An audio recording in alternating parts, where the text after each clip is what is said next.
Salutare tuturor și bine v-am găsit. Astăzi o să jucăm Minecraft. Bună seara, bună seara!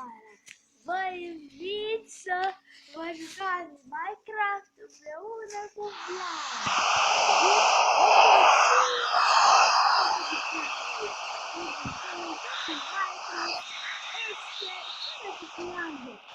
De câte bani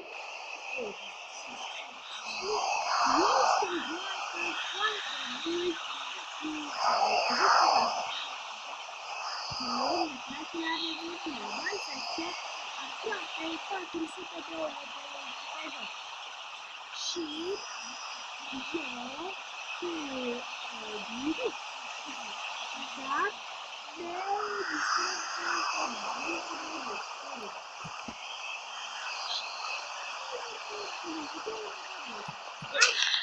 în seara asta ați terminat discuția. Vă mulțumim!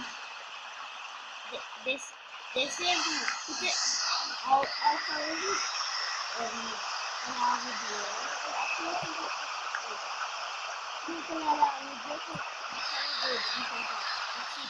Toată lumea mai ales dacă Viorica să se joace de Minecraft. ok, Și tati Viorica este o fișă de 9 video. ok. Și acum de mult nu știu dacă se joacă, cred că Vali se joacă Minecraft și Edi se joacă Minecraft. A, da, mi s-a distrus. Uite, acum am terminat de discuții de seara asta. Vă mulțumim!